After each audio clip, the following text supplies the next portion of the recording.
11 करोड़ 26 लाख के आपदा घोटाले की जानकारी नहीं है राजस्व मंत्री करण सिंह वर्मा को।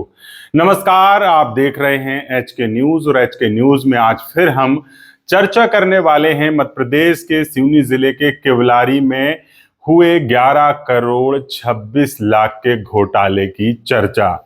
यह घोटाला मध्य प्रदेश नहीं पूरे देश में चर्चा का विषय बना हुआ है। लगातार मीडिया और सोशल मीडिया पर इस घोटाले की चर्चा है।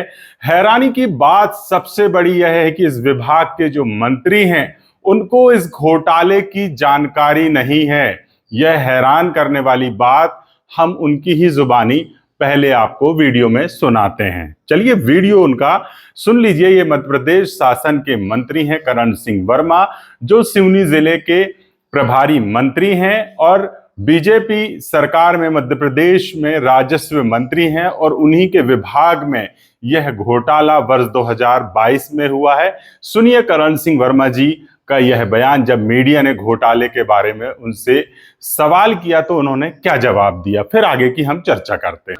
सबको हटा देंगे हम। राजस्व का घोटाला सिवनी जो आपदा को लेकर हुआ, आपकी जानकारी अधिकारियों की कार्रवाई क्यों नहीं? कौन से आपदा? आपने मुझे टेलीफोन कर लिया करो, आप मेरे परिवार के लोग हैं यार। केवलारी वाले सर, केवलारी वाला 2019 से 2022 का मामला है सर। उसकी जांच करिए। उसकी जांच हो चुकी है सर। मैं हाँ। सर उसमें 57 लोगों के ऊपर एफआईआर हुई है।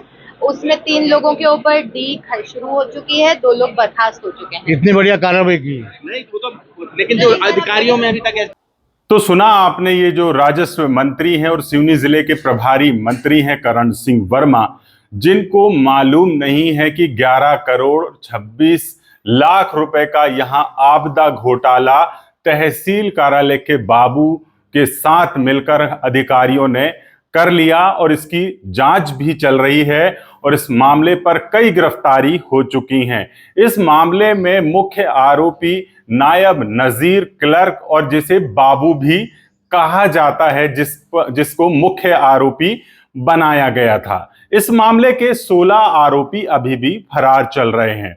यह चर्चा लगातार देश के अंदर है और प्रदेश के अंदर है और जिले के अंदर है। जिस तरीके से यहां पर 11 करोड़ 26 लाख का घोटाला आपदा में अवसर ढूंढकर अधिकारियों ने और कर्मचारियों ने जिस तरीके से किया है, आपको बता दें कि ये पूरा मामला जो है केवलारी का है और केवलारी में जो मध्य प्रदेश शासन से जो सर्पदंश से मौत होने पर और पानी में डूब जाने से मौत होने पर पीड़ितों के परिवारों को जो राशि दी जाती थी, इस राशि में एक बड़ा घोटाला वर्ष 2019 से लेकर यहां करीब 22 तक किया गया और इस घोटाले में एक द्वारकाबाई नाम की महिला के खाते में 1 करोड़ से अधिक की राशि ट्रांसफर की गई और ऐसे कई कारनामे किए गए।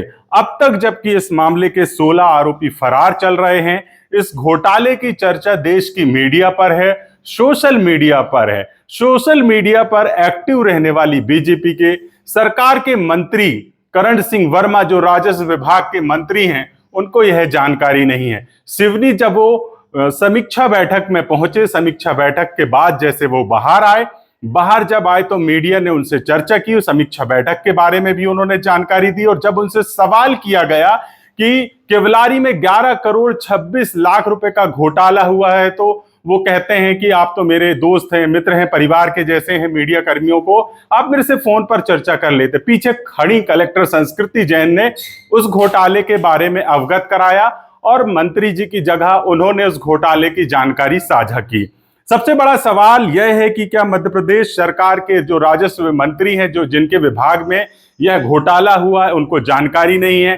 क्या जानबूझकर मीडिया के सामने वो इस तरीके की बात कर रहे थे कि उनको वो अनजान बन रहे थे? यह सवाल है।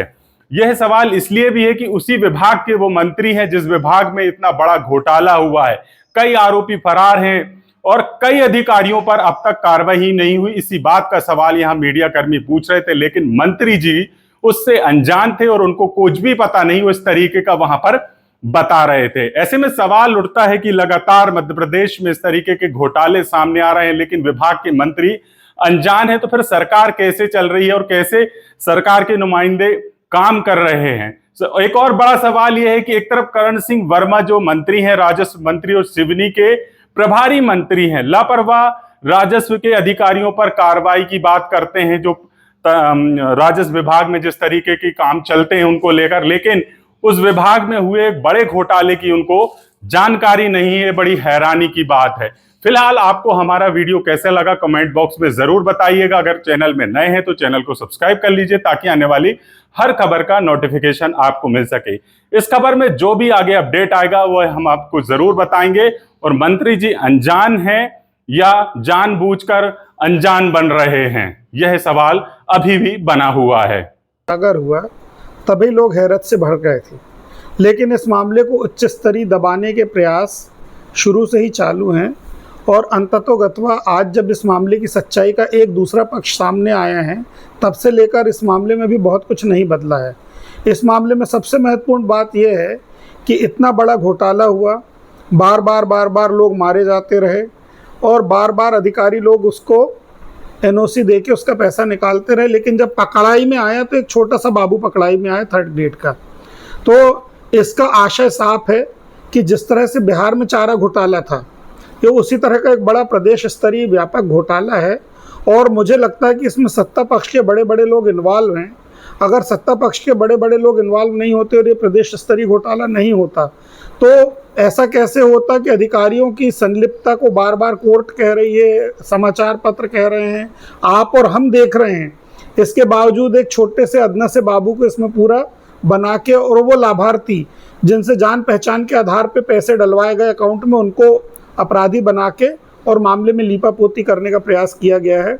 और दूसरा, इस मामले को लेकर यहाँ पर जैसे कि भारतीय जनता पार्टी के संगठन और विधायकों में लड़ाई चलती रहती, तो उस समय राकेश पाल सिंह विधायक थे, तो भी सत्ता और विधायक आपस में लड़ने में व्यस्त थे।